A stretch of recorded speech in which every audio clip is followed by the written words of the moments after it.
Wake up, sleeper.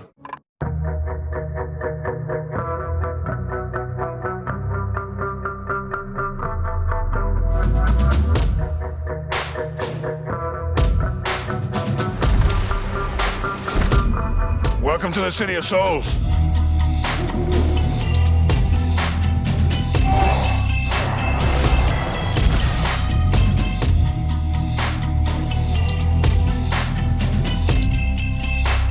All that matters is that you are safe.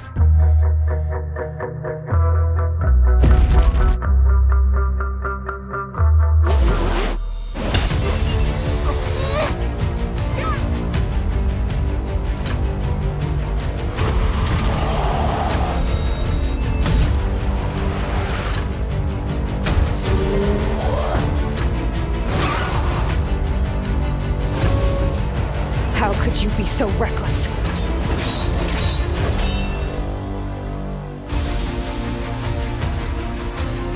Is this kind of like the all-time scariest cop?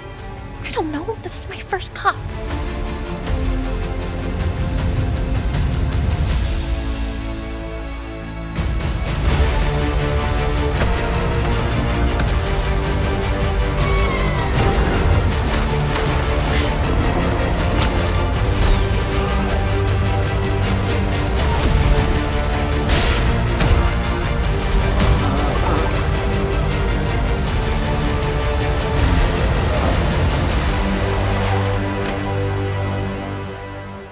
Cut.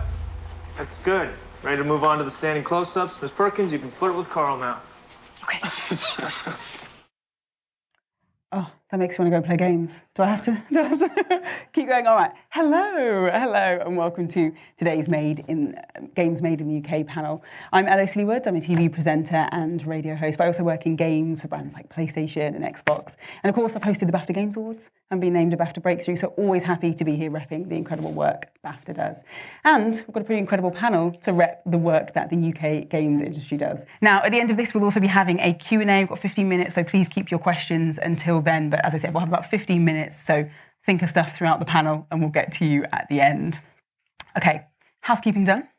Time to introduce our fantastic panelists. So I'm going to go along and we'll have you introduce yourselves and a quick introduction for your game for anybody who is shamefully not familiar. So Abbie, I'll start with you. Thanks, Elle. My name is Abbie Heppe. I'm the Director of Live Services for Media Molecule on Dreams. Dreams is a game about demystifying game development and making it accessible to people. So it's a UGC platform that we support with live events and a bunch of other really cool stuff. Fantastic. Andrew? Yeah, my name's Andy Hall. I'm the lead writer on Total War Warhammer, so I get to write about wizards and goblins for a living. And Total War is a great British kind of institution now. It's a mass strategy game, kind of on two layers. You have a campaign layer. It's almost like a giant board game, and then real-time battles. Yeah. Charu? Hello, I'm Charu, and I'm studio director at Interior Night, and we make narrative games. As Dusk Falls is the game that we debuted with last year, and it's really about creating mature content, stories that you can share with people that you love, and it's a game that non-gamers and gamers can play together. Absolutely. And Gareth? I'm Gareth Damian Martin. I'm the solo developer behind the studio Jump Over the Age, and I'm the maker of Citizen Sleeper, which is a game about being an escaped android who's on the run from the corporation that created them, trying to live their life in a rundown space station on the edge of a solar system in crisis. It's a game where you roll a number of dice each day, and then you assign those dice to activities to try and build a life for yourself, to try and build a community, and maybe either find a home or find an escape from the place you're in. These are 4 incredible games. Obviously, all BAFTA nominated. We've got BAFTA nominated titles here. So let's start by asking the obvious question, which is, what does it feel like to be nominated for a BAFTA? Gareth, I'll come to you first. It was pretty exciting to find out that I've been nominated for 4 BAFTAs, which is, go from 0 to 4 immediately was pretty exciting. I think, it's just, it's the award ceremony that I've kind of been the most familiar with and watched the most and been the most kind of like excited about personally. So for me, just personally, it was a feeling like, oh, okay, this is the moment that this happens now, and it's been part of the kind of wider reaction to Citizen Sleeper, which has just totally floored me. And I still every day feel like I'm going to wake up and just be like, oh, okay, that actually didn't happen. That never happened. And the game didn't reach as many people. This never happened. So yeah, it's still part of that kind of weird ongoing dream that I'm in right now. Charu, what did it feel like for you? Because obviously your studio is very new. It's, you know, to have such recognition so early on. Well, you get one shot at the debut game. So we're so happy to at least have been nominated even. You know, that's just a real achievement for a studio like ours. It is our first game, you know, putting the team together. It's the first game that many people on the team have ever worked on as well. So, you know, really happy for them too. And like we were all so excited that we had everyone who was in the studio come into like the meeting room, and we had it up on the board, like on the TV, and we were watching it together. Huge cheers when we were nominated. We were just like, yes, can't believe it. Like all sorts of like messages flying around. So happy. I mean, Andrew, was it the same for you? Because I feel like maybe it's a bit old hat now for Total War, isn't it? We've had a couple of nominations before. Oh, CA, I think they've had 16 nominations, so I'm not bragging. Yeah. Because I'm just a tiny part of that. If he recalls, it's something like 16, yeah. No, it's great for the team. A Total War game is a product of hundreds of talented artists and developers, and so it really kind of shines a light on all that hard work. So yeah, it's great to be here. And British game as well. We're a British studio using a very British IP, so it seems to be the perfect category for us. Yeah. And Abbie, of course, Dreams is doing something I think incredibly different, something really ambitious. So how did it feel to see it recognised? Oh, it's really unreal. It's been out for a few years, and you know, my gateway into the industry was through community management, and so having the opportunity to really build a team. You know, to support community, to start creating content, to start creating events and developing, you know, live service for the studio, you know, based from that sort of beginning path. I think when you start in community management, it's not always clear, at least at the time when I did, like what the end result of that is. So, you know, this and sort of, you know, for the team who has so many young people on it and so many people who, you know, have just taken such a creative and interesting approach, you know, to live service. I'm so excited to see them recognized. It's really special. I mean, I have to ask, what does Bafta mean to you? Because I think it's something that even Bafta grapples with a little bit. Is, you know, what is Bafta to not just the members but to the people that it recognises? Well, actually, I thought Gareth put it really well. You know, it's one of the shows that I really, you know, like follow, that I think is really like sort of a standout award show, and you know, sort of best in class for, you know, for games. I think it's really special. Yeah. Gareth, I'm interested in your take on Bafta, because we just had a discussion upstairs, didn't we, that your background's in theatre. Yeah. So I kind of imagine that, you know, possibly your first introduction to Bafta would maybe not have been games and would perhaps have been, you know, more maybe the film awards or something like that. So yeah, absolutely. Has now being involved in it through games kind of changed your perception of what Bafta is and what it offers? Yeah, I mean, it's something I feel like I obviously still kind of learning about. It's my first time kind of having a direct interaction with Bafta, and I'm still kind of getting to grips with like, oh, what does this mean, and what does this mean also for my game? But I think, you know, as you say, that kind of equivalence across multiple art forms in Bafta, I think, is the most important thing for me, because as someone who comes from outside of games and has worked in a few different mediums that kind of connected to Bafta as well, it's really just nice to be able to feel like, oh yeah, people are taking games not just seriously, but also it's just normal that, like, yeah, all of these things. I mean, when I messaged my mum to tell her that I'd got Bafta nominations, she said, haven't we just had the Baftas? And so, yeah, you know, it's nice to be able to say to my parents, like, no, there's also games Baftas, and have, you know, for it to be understood like that. So, yeah. My dad congratulated me on the Emmy nomination. He's American. And, yeah. Nice to know we think of it as that equivalence. Much the same, yeah. Yeah, as long as it's a gold statue, it's the same thing. Yeah. I mean, Andrew, for you, Bafta has been one of kind of the earliest, I think, prestigious art organisations to recognise games, and obviously that goes, back through the very long history of Total War. How's your involvement with Bafta changed? How have you seen Bafta grow in the game space over your career? Well, I think because the games industry is often seen as this young upstart kid compared to like the film industry. And the fact that Bafta kind of went in there and really legitimises it, I think that's why I'm so connected to the Bafta, and it's really important. Like you say, I've shared it on my family WhatsApp group and go to the Baftas, and then thought, oh, okay, I didn't even know it did it for this. But I think because Bafta's come first in those kind of big, like the Emmys and even the Oscars, you find that even globally people would like a BAFTA for recognition in games. And yeah, I'm grateful for BAFTA to kind of being the first ones to step up at that level. Yeah. I mean, Charu, obviously you touched on it a little bit earlier, but I imagine for a new studio, that kind of BAFTA recognition is incredibly important. I imagine that, ties into what BAFTA means to you. Oh, absolutely. BAFTA to me has always been prestige. First and foremost, and excellence, across categories, and I've definitely, with As Dusk Falls, it's very much a cinematic experience.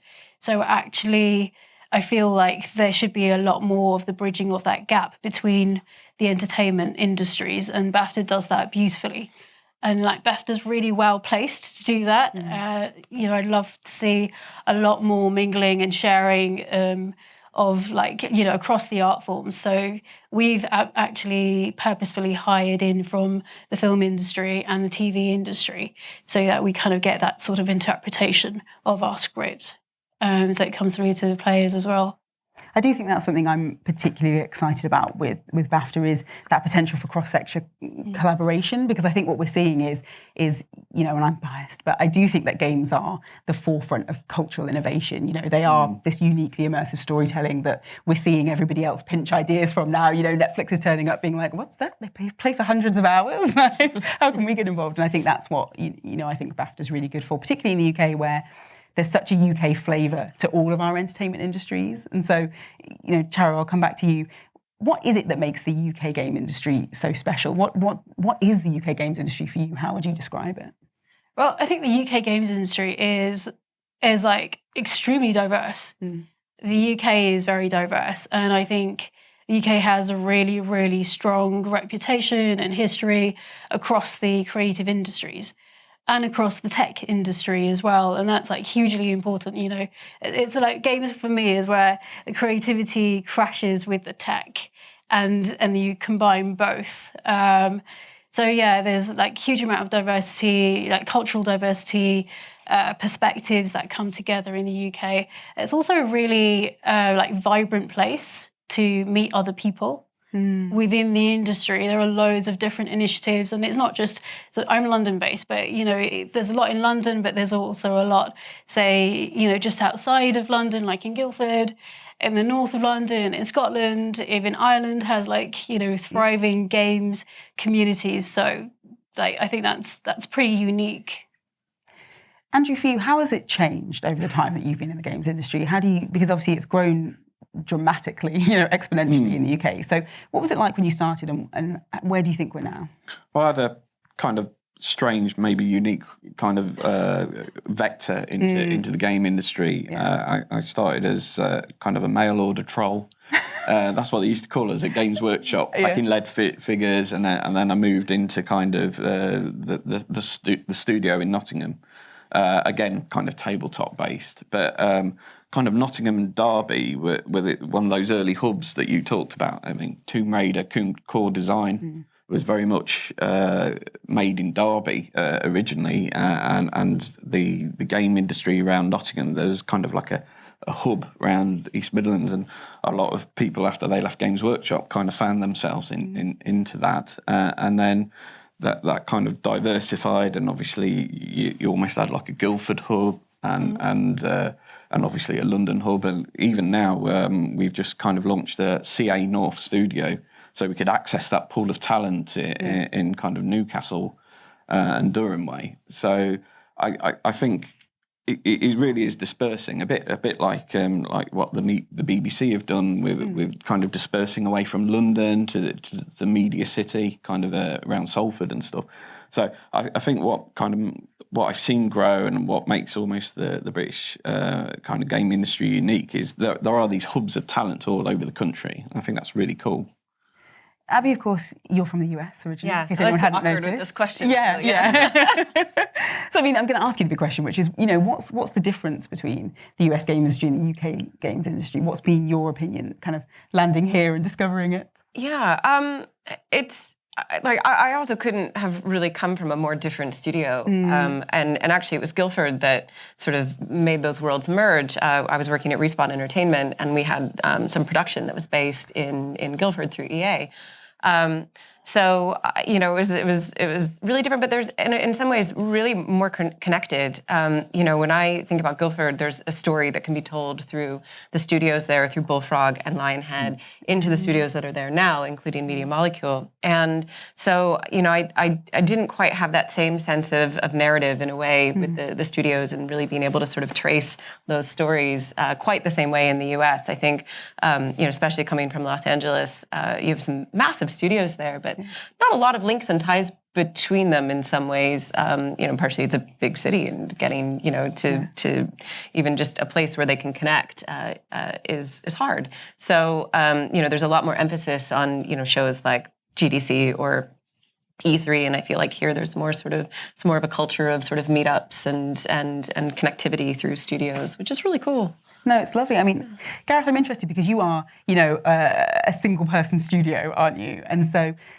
do you feel that you're kind of the same part of the games industry? Do you feel that connectivity when you are kind of one person working by yourself, which I've made sound very lonely, sorry. No, I mean, it can be. But no, I mean, I think the thing for me is like there's never a point where I felt like I entered the industry, so I still don't know if I am in the games industry, but I'm sat right here, which so it seems like I might be. But there's nothing that happens, There is no passing gun through. Yeah, exactly. Never happens, so you don't get officiated. So I think for me the process is like I finished my PhD in literature, and I was finishing it, and I was kind of thinking like, I want to make games. I want to stop freelancing, doing freelance design work, and I want to think about making a game myself. And so I kind of made a prototype and thought about ideas. And but what was really nice is at the beginning there, I was able to, through Twitter, take that. I mean, I've been a games critic for a while, so I kind of knew games people on Twitter. I was able to just message people and be like, hey, would you mind looking at this prototype? So people like John Ingold, who obviously Bafta knows well, I think, but Greg and Dan at Shedworks, Greg Kithiotis and Dan Feinberg, who are absolutely wonderful. I went to see them and took my first demo of In Other Waters and sat in their shed. They're not in a shed anymore. They used to be in a shed. That's why they were called Shedworks. And showed them the game, and they were like, yeah, this seems like something. And I was like, okay, well, I guess I'll try and kickstart this thing. And, it gave me the confidence people were very approachable. I could just take it to people and show them this prototype. And they told me like, it works. And I was like, well, if it works for them, I guess I could do it. Like, whose approval am I waiting for? And these days I work in the same building as Greg and Dan as Shedworks. We're both in North London. We have studios opposite each other. We go for lunch every day. Makes it a lot less lonely being a solo developer when you have people there. So yeah, I think for me, I don't know where the industry begins or ends, but I meet people who make games and I find them very welcoming. And I think there's just a really nice culture of. Maybe it goes back to a kind of bit of bedroom coders and people making games by themselves, but definitely in the small indie scene with micro studios and solo studios, people are just really eager to talk about stuff and share advice, send pitch documents to people and just get feedback. And it's really nice. It's a very welcoming environment for me. I'm going to dive into each of your games, but I have realised that we don't have a clock up here. And it's a very dark room and I can't tell the passing of time, so I'm just going to do a time check. 11:54. Thank you so much. Okay, brilliant. Also, if we get to 12:15, somebody just, flag me so we can get to the Q&A because I'm sure you've got questions. So Gareth, I'm going to come straight back to you. We're going to dive into your game because I've got to get this quote exactly right because I absolutely love it. You described Citizen Sleeper as a game exploring the passive cruelty of corporate culture, which, what a phrase, to build something around. So talk to me about that process. How do you not just tell that story but build it into the mechanics of a game?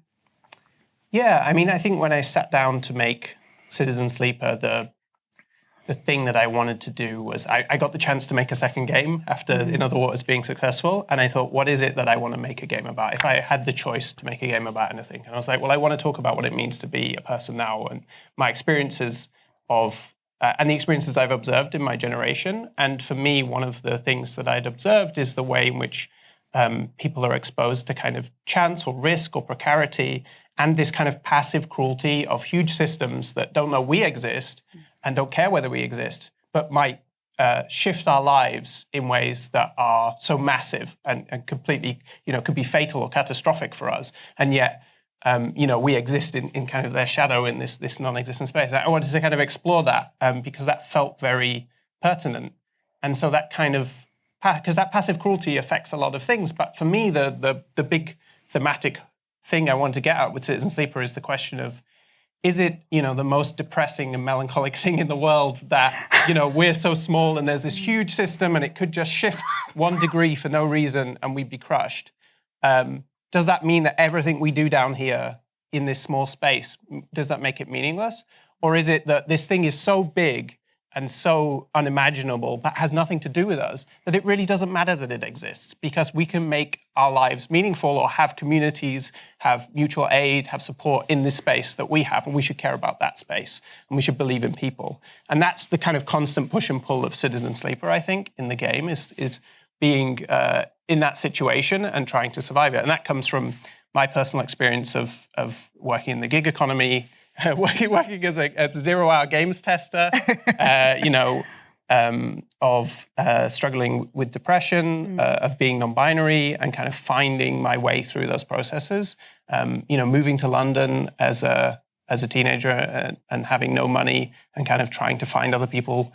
And yeah, I think all of those things kind of came together. And I was like, right, this is my chance to make a second game. I'm going to put all of this stuff in it. I'm just going to go for it. I'm going to try to put everything I want to discuss about the world in here, and not like make a statement, but like actually have that discussion in the game. Have the characters discuss it. Have the themes of the game be discursive. Have the scenes play out, not just make a statement on it, but really dig into it. Very successfully, I have to say. Charu, let's talk as Dusk Falls, because this, I think, is a game that, is perhaps not something completely new that we hadn't seen before in terms of genre, but you innovated within that genre so successfully. And I think that's what made this game such a hit, such a talking point.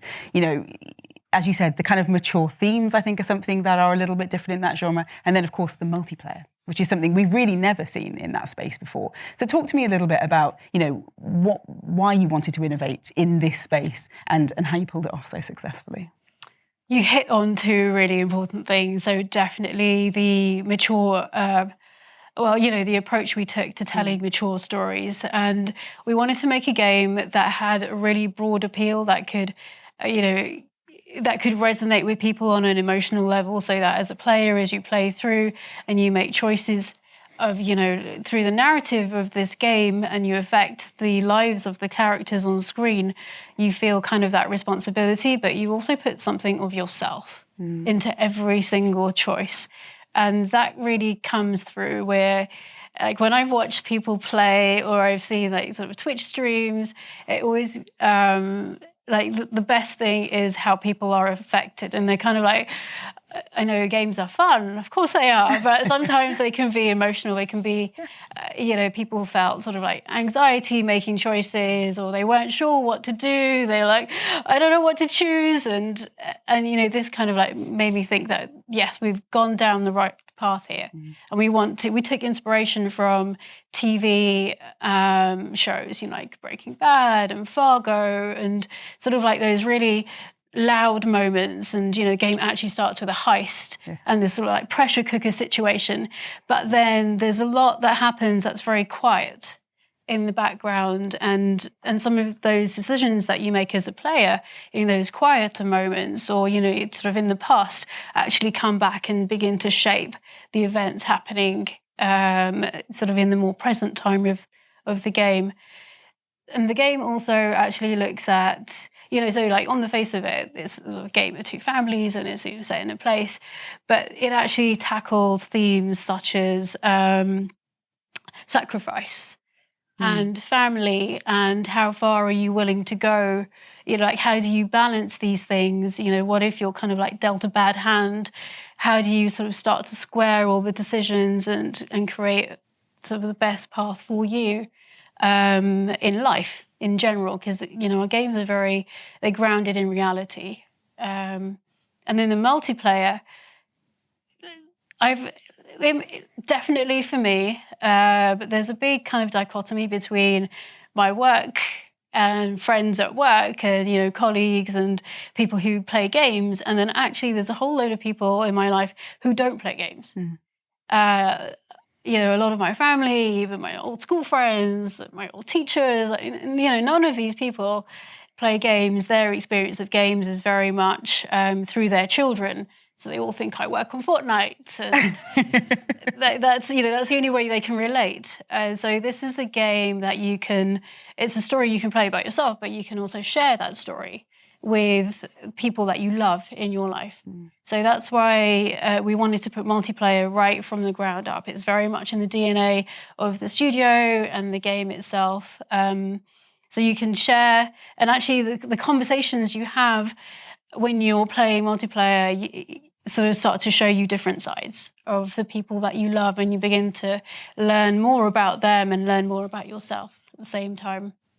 I love something you touched on there, which is that, this idea that we do have a fixed idea that games are meant to be fun, which is something that we don't necessarily think about films and television. We love shows that make us cry or make us, anxious on the edge of our seats. And that's something I loved about As Dusk Falls, is that, actually games are meant to be enjoyed. And that doesn't always mean that it's like fun in the sense of like, we're having, but actually, I don't think I've ever enjoyed a game that made me so anxious, that genuinely made me really concerned about my choices, because that was something you wove in so well, of course, is that the choices were so permanent and it was so frightening. So actually, I think that that's part of the maturity of it. It's not just the story, but actually it's mature in how we see games and what we think games have to offer us. And that's something I really loved about it.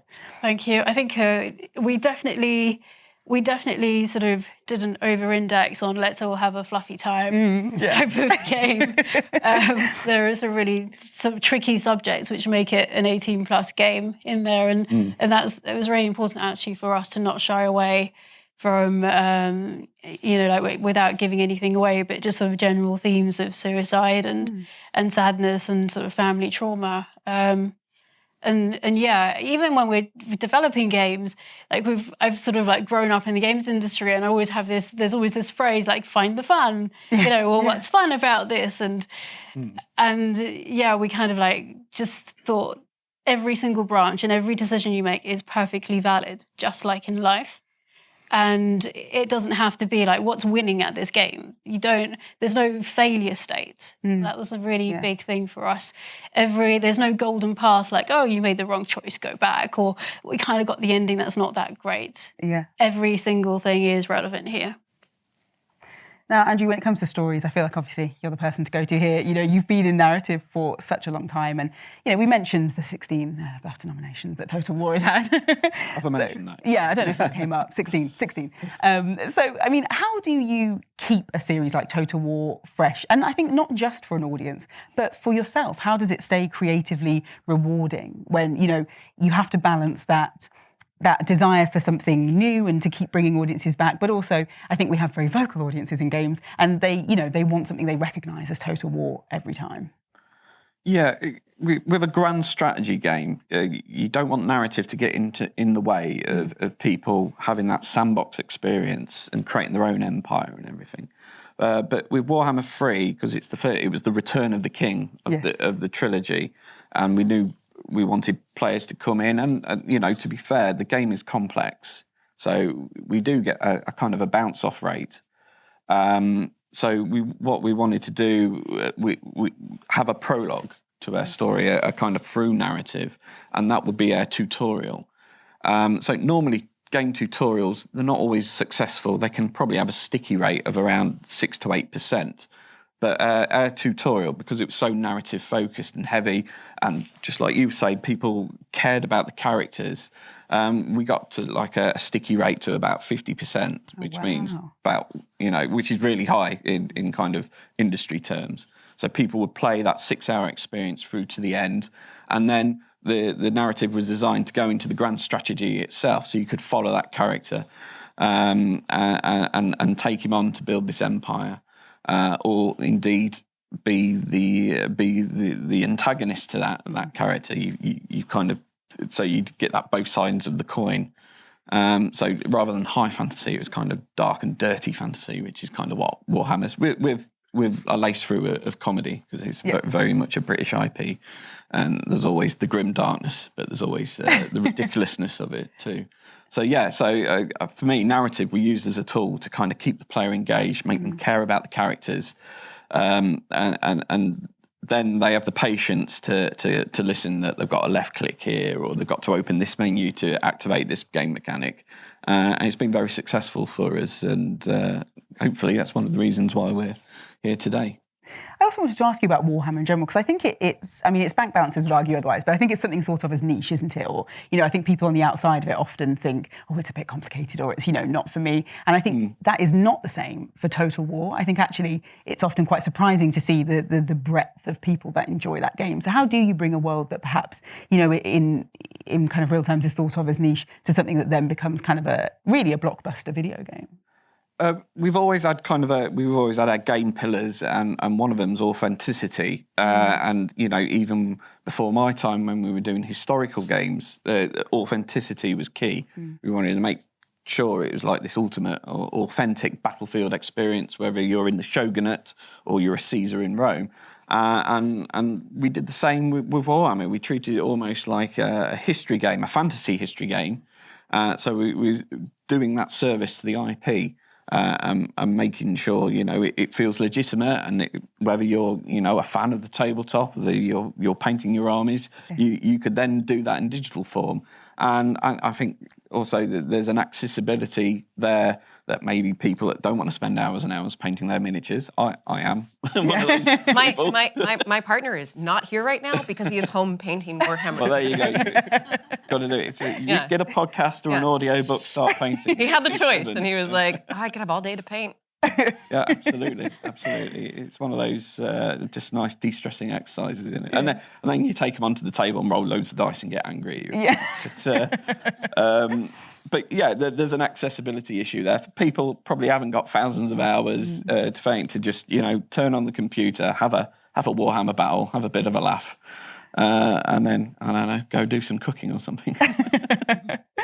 Now, Abbie Dreams is as I said before, such a unique game, isn't it? It's something so different. Of course it does have a campaign, but it's largely user-generated content, and it's bringing game design to the masses. I truly believe that it's something we're going to look back on in a decade, in 2 decades, and see a next generation of game developers from it. And of course, the community is at the absolute heart of that. And I think that's something that Media Molecule has always done well, but that Dreams has just perfected. So talk to me about how you built that community and how you keep it so enthusiastic and warm and creative to this day. It's so funny because so much of the pandemic changed a lot of things for a lot of people, but it changed our trajectory so profoundly because we had literally just launched. We'd done, a year of early access and learning from the community, building some of those relationships, learning who our creators were, and then all of a sudden the studio went home, and at the time, the community team, which was myself and Tom, our community manager, was sort of like, oh God, what do we do? All the plans for, updates and everything that we'd been thinking about was sort of up in the air. And there were sort of 2 paths. One, we had been thinking of doing like a meetup with creators and actually bringing people. So on one track, we're thinking, oh my God, okay, how do we do that in the game now? Yeah. And so that was sort of the birth of our DreamsCon, which is, gave creators a way to have a virtual convention and show their games and their demos. And that was one path, but really, we were sitting. Dreams is an amazing tool because as a live team, it also gives us a chance to use the tools and create things ourselves. So, and that opens up this incredible world for community.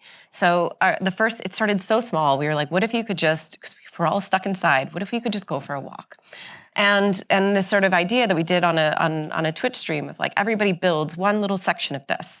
And we'll just combine it into these branching pathways. And it was such a small little activation. But now that we're doing these like massive community events where, the community is building, pieces of these, like Halloween activations alongside us. And we were all building like haunted houses and these, cool things together. It really started from this one small idea. Is like, we have this wonderful community of aspiring game developers because Dreams allows people to have making games as a hobby. Which is such a wonderful thing to have. Like I have comes to to the point of like Warhammer and figuring these things become people's hobbies, and they're just a wonderful way to engage with something. It's not about making money. It's not about the attention. It's just something for you. But it is really cool with these people who have been fans of Media Molecule in the studio for so long. Like, how do we do something with them? How do we like bridge that sort of gap between creator and developer? So we started building these ever more elaborate things and inviting people to be a part of them and create alongside of them. And it's been a wonderful way to like we've seen people improve. We've seen people learn so much, and it's this collaborative game development, which is so exciting and so hard too, because you build all these personal relationships with people, but it's been really special and unique, and it's something that you could really only do with Dreams, and that's been like just wild to work on. Yeah. I mean, it's funny because you're basically the person that taught me to play Dreams. I think early on it was I came and we did some bits together, didn't we? And you taught me on stage, live on stage, how to play it, which luckily, I think really showed that it is very easy to pick up. It's very easy to dive into. Yeah, I mean, we used to say that it was like democratizing game development, but it isn't. It isn't. It's demystifying it. And I think anybody who's gone to work at a games developer has had that moment, like coming from media into a studio.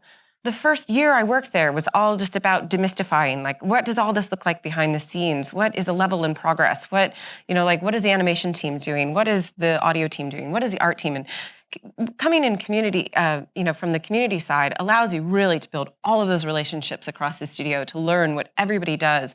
And so that first year was like, wow, like making games was a mystery to me, and now it isn't. And that is what Dreams does well. It shows you the behind the scenes. You can look at that and then all of a sudden go into edit mode and break it apart, and you're like, oh, that's how it all comes together. And that is a really special thing, because that's not always, being a fan of games and playing them as a hobby is different than learning what goes into making them. And it's been wonderful to be able to bring that to people and see how hard it is too from their first, it's not an easy thing. And watching people go on that journey, like thousands and thousands of people across the world, is really fascinating. I do think that one of my favorite things in Dreams is seeing people rebuilding games they love, maybe with slightly, different names so that it's legally okay. But I think that shows, how it's helping people just break down games, understand what goes on behind the scenes. I think that's something we have needed in games for such a long time. I think, everybody sat here will have received some lovely social feedback, I'm sure, about the game from somebody who absolutely doesn't understand how it works, or, why you can't just throw multiplayer into something in like a day.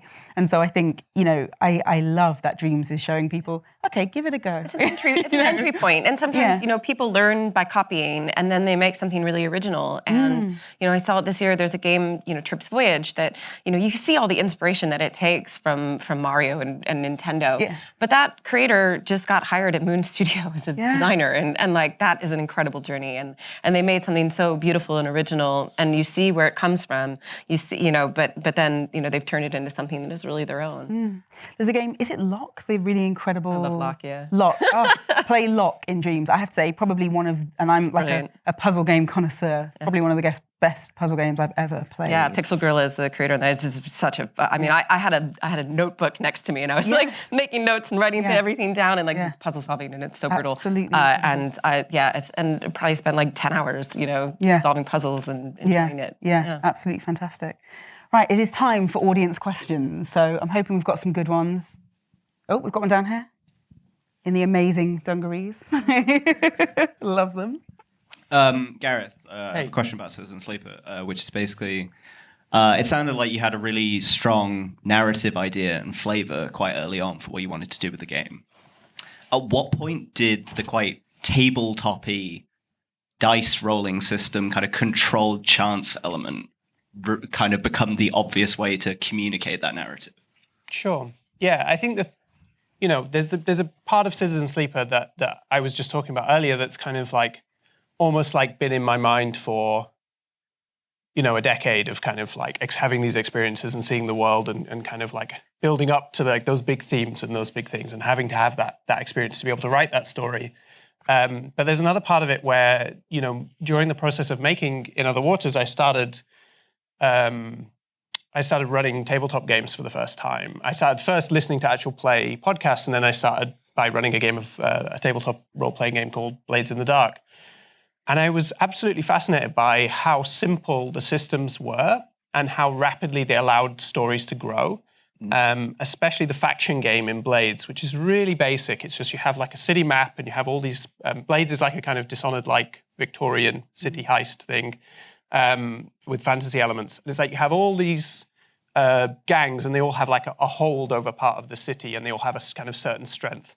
And if you're playing the game as a player, any player can say to the person running the game, oh, I want to go take that bit of turf over there from that gang. And it means the simple faction system means that as a GM, you can just be like, okay, I'll just quickly check. Okay, well, that person has this hold and they have this. Okay, what I'm going to say is you go to a pub and there's, there's the two factions there. You can see that like the one that doesn't have high hold is like tucked away in a small corner while the other ones are running the place. And, the stories just narratively come out of just very simple abstract systems. And so I was like I was spending all day making a video game where you have to it's like hand sewing story, right? You have to put everything into the system and you have to systematize it. And then at night, I was like running these wild games where just ideas could flow and systems could come out. And I was like, well, there has to be a way to collapse this. And so when it came to Citizen Sleeper, I was really eager to find a way to think about those faction rules. But the more I thought about it, the more I thought that the dice rules actually from Blades in the Dark would be so much more interesting, because Blades in the Dark being a heist game, it's all about being exposed to chance and risk. And it's all about, I'm running across this slippery rooftop. Am I going to fall off the edge? Am I going to succeed? But I make so much noise that I alert the guard who's in the room, or, it's all about an and then process. And so when I was looking at that and I was thinking about how I wanted to make a game about risk and precarity but in our daily lives, I was like, okay, well, this system I could see how it could be mapped. And so I started paper prototyping the Citizen Sleeper system, and I wrote names of locations on index cards and laid them out over a table and gave each one a number you'd have to achieve. And then you'd be one cycle, you roll 5 dice, and then you assign the dice. And once you've assigned enough dice on the index card, you flip it, and you're on the next stage. And I just made that simple system. And the first time when playing that, and I rolled 3 ones, I was like, God, what a miserable day. And I was like, that's it. This is going to work. This is going to express what I need it to express about what it feels like to be in this position, what it feels like to wake up every day and not know how to necessarily get where you need to be or build a future for yourself, but also having to contend with not having the same energy every day, not having the same waking up depressed, waking up and being like, I can't get out of bed today, and yet this is the only day this week where I've got a shift, and if I don't go to that shift, I won't get paid. I was like, okay, it's here. I've got it in three dice. So then I just kind of built it up from there. That was the process. I love paper prototyping. Yeah, absolutely. I think most games should do to find those core loops. Just break out some dice and stuff. And it really kind of helps and sets you on your way to when you start getting to the digitizing kind of portion of the game. Yeah, definitely. Because I think there's also this temptation to shift very heavily towards simulation in games, obviously, and the needing to systemize everything. But there's something great about the abstraction of dice that allows you to be a lot more free. And the thing that made Citizen Sleeper really kind of flexible and incredible as a solo developer is I use exactly the same mechanic for babysitting I do for having a bar fight or working on a spaceship or salvaging some scrap, or it's all the same system. And that was something that I really took from tabletop games. I was like, that's incredibly powerful for storytelling. Fantastic. Thanks. What an answer. Right, any other questions? Oh, we've got one up at the back here. Oh, fortunately, I was like, I've got some stuff to run with the mic. It's a really good conversation. In the advent of and realm of AI, do you think it's going to be a threat for our industry? Interesting. Anybody have an answer whether AI poses a threat or perhaps, is an asset to our industry? I think it's a double-edged sword. Certainly, as a writer, I'm a little bit worried. But then you see some of the crazier. I saw someone on Twitter say, "Make me a spaceship with the AI," and God, they were rubbish spaceships. So, it's certainly from Creative Assembly's point of view, it's something we're not touching anytime soon, because there's some weird things about who actually owns those assets created. Yeah. So I think it's got a way to go. I certainly think, like the tide rising, it will arrive, and we'll have to participate in it. But yeah, very cautious at the moment, certainly from our perspective. I think, for me, I'm a voice actor in games, and I've been offered, to have an AI made of my voice, which is, terrifying in so many senses, but particularly financially, and I think for me, it's something I'm very, very wary of. I mean, I think there's so much AI being used all around us already, across different industries, not just, and sort of like that question of what is art, what isn't art. I always think, sometimes that insecurity comes from, I thought AI was going to do the dishes for me, or take out the bins. Who thought? When did we want AI to do the writing and create poetry and that sort of thing? So I think it's kind of for us also to find its place, help it find its place. It's not a monster acting, of its own volition. So not yet, anyway. Yeah, not yet. But I think maybe there is a place. There's a lot of work, even within games, that feels quite laborious sometimes. So there is a potential sort of to take some of that. Because making games is really hard. Right, it is really, really hard, and it takes a long, long time, and it's a lot of sort of iteration and really thinking about it. But then there's also a lot of kind of, manual work that it might be helpful to have a bit of help. Yeah, all our PCs in our studio every night, they basically play hundreds and hundreds of hours of Total War. Yep. And then from that we kind of get those reports, and we know where the bugs are, and we know how the in-game AI is acting. So AI as a tool like that, I think, is really good. I don't know why it has to jump straight to become the art. I mean, I think it's also we're using this term AI now, and it's kind of funny because we just described various forms of just automation, right? And it's game design is rammed full of automation. I mean, I'm a solo game developer. I literally couldn't make games without automation processes. That's it would be impossible. So I'm obviously not against automation, but I think we should be cautious around how this word AI is used actually, and what it is kind of sneaking in to replace creatives in large industrial productions. I don't think I'm necessarily under threat because you couldn't make an AI solo game developer. And also because the reason people like my work is because it's made by me. I mean, I'm the uniting thing that, not because I'm so great, but more that, the thing that makes my games mine is me. It sounds obvious, but so the thing that I think is dangerous with AI is that it becoming this kind of flashy word, and then it just means that people are automated out of large-scale game production in a way that doesn't really benefit anybody apart from the people who are at the top and want to save money on game production. So I think trying to be very clear about AI, automation, neural networks, and what those things actually are doing, that they're not just a magical black box, but actually treating them like individual technologies rather than something under a massive umbrella, is the way that we're going to be able to say, well, yes, we'd like that, but we don't want that. That's not going to help us. That is going to help us. And so I think we're going to be piecemeal if we're going to be able to resist, having things forced on us. The other part of it is AI is very much about using data from the past, and it's sort of like holding up a mirror to us, and the data that we've fed it is only as good as the information it currently has. So it's not predicting the future. And I think there's a really big distinction there. There is. Yeah, the only person I heard express genuine concern that AI would take their job was someone was a PR person who was like, well, it could just write the press releases. And I'm like, Sure, but those are the boring thing, and especially when you work in in communications and community and things for games, like it's about human relationships, and it's very hard to replicate that. And there's a reason that we don't rely 100% on data, and we still work with people and build those sorts of very human relationships, and I don't see that being something that gets replaced. My hope would be that the AI can write the press release, and then we can spend more time doing the things that I think, to your point, that like it can take some of the boring tasks and give us time to do some of the things where, the human parts of us have a bigger impact.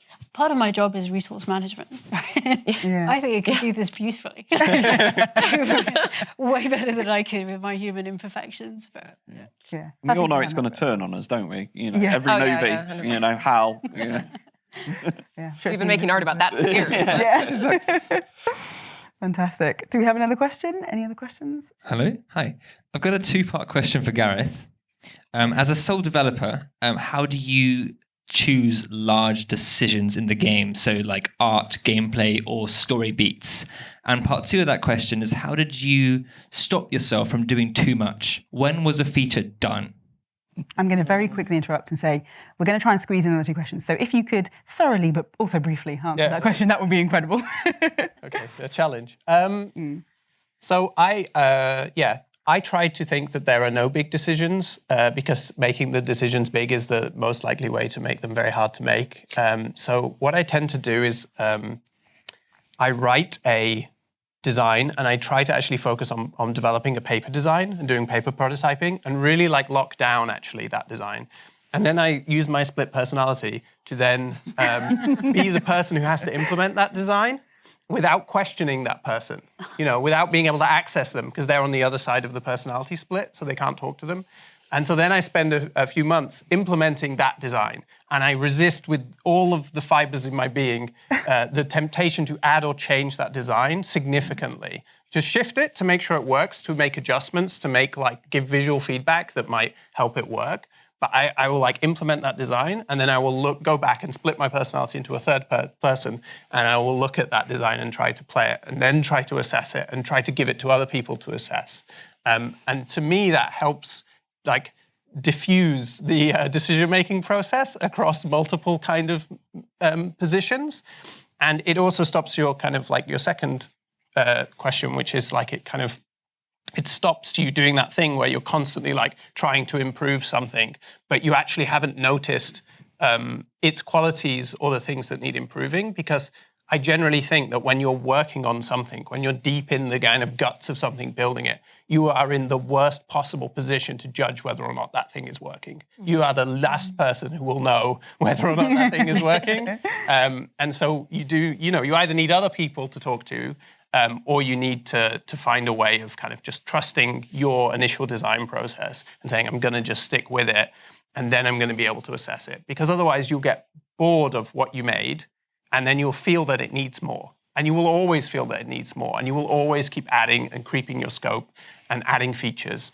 And you're just doing that because you're bored of the stuff that's already there. But when people play it, they won't be bored of that stuff. Yeah. So you really need to separate those two things. Sorry, I feel like I'm very directly addressing it. I don't mean it like that. I just mean one does.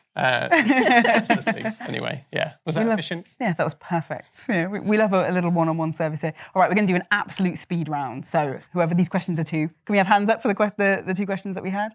Okay, so we had one question here. How good do you think awards in general are at recognizing actual mechanics and systems versus narrative, which is every human in the world understands narrative, all of history, tradition, religion, it's all storytelling, right? Versus the actual physical feeling of doing something and its structure and how that affects everything else being recognized. Anybody want to pick that one up? Well, part of it is the importance of having people who are, responsible in their day-to-day for creating that kind of stuff on the panels and juries. Because, I think for those people, quite well, I think, but with award shows, it's like you have to submit. If you don't, you're not considered, for lots of them. And so, will there be things that get missed? Will there be things that get overlooked? I mean, it's human opinion. So, of course, anytime there's a subjective, nature, people are always going to feel different about the outcomes of that. Or if something was, did you play this game? So you know that this game, compares to it in this way. And it's just the nature of it. So, I don't know how succinct, but anytime there's subjective criteria, there will be subjective opinions on the recognition. The subjective thing is really interesting, actually. But I think because the two things that you mentioned there, the juries, I think there's a lot of kind of I personally have a lot of confidence in a lot of the juries that are selected. The ones that I've participated in, the people have been very experienced. And when you're developing games and you're working with both systems and a narrative, but actually everyone's concentration is always on the player and the player experience, and it almost doesn't matter if you've got a great story, but the systems kind of get in the way or make that a difficult experience, it's not going to feel great, and vice versa as well. So I think, definitely everyone, the underlying instinctive feeling you have is always about the player experience. Fantastic. Definitely. And we'll squeeze in the very last question. I think we had someone down here, didn't we? Oh, here. Again, quick as you can. So just a quick question to Gareth. For the purpose of growth and development, do you see yourself stepping away from the game and letting other people take over? Or do you see this as something that you would want to carry on for the long run as, let's say, your own baby? Yeah, for me, I love what I do, and I love working as a solo developer. I mean, I keep saying solo developer. The term is tricky because obviously I have a character designer who works with me and a composer who works with me, and they send work to me and I put that in the game. But I'm the person with the kind of hands on the project. And I love to work like that, and that's kind of, I have no desire to expand or to make bigger things. I really love the limitations that comes with. I think it's probably because I grew up really wanting to be an artist and thinking about myself as an artist and wanting to study fine art. And I kind of worked in theatre and I've worked as a writer. And I think that for me, personally, my experience that I really enjoy with games is actually doing that, having a practice, my practice that I work on and I develop. And sometimes that's about developing my personality ways of scheduling myself, which is kind of interesting to me in a way. And sometimes it's about having the possibility of working through those themes that I wanted to put in the game. But for me, there's something really valuable in that practice to me. So it's kind of I don't really imagine a future where I'm hiring a studio of 20 people and telling them what to do, because that's just not what I do, I guess. And part of why maybe I feel like there's kind of an invisible line between me and the industry sometimes. There's not a bad thing. It's not about one thing is better or the other is not, but it's just the kind of practice that I do. Brilliant. Well, thank you so much. Thank you for those questions. We had some really, really incredible questions. So fantastic. And yeah, great speed round. Well done, everybody. That was really good. Well, thank you so much. I mean, I think we did so much there. Huge round of applause for our panelists. And before we go, I'm just going to remind you of two things. Of course, the Bafta Games Awards are this week, so they'll be on twitch.tv/Bafta on Thursday, 30th of March from 6:50 p.m. And we've also got 2 more game sessions like this, but online. So we've got Game Beyond Entertainment and Best Game. They're on the 27th and 28th of March, respectively. You can go and check the events page on the Bafta website if you want to watch those. But for now, let's have another huge round of applause for our incredible guests. Thank you so much.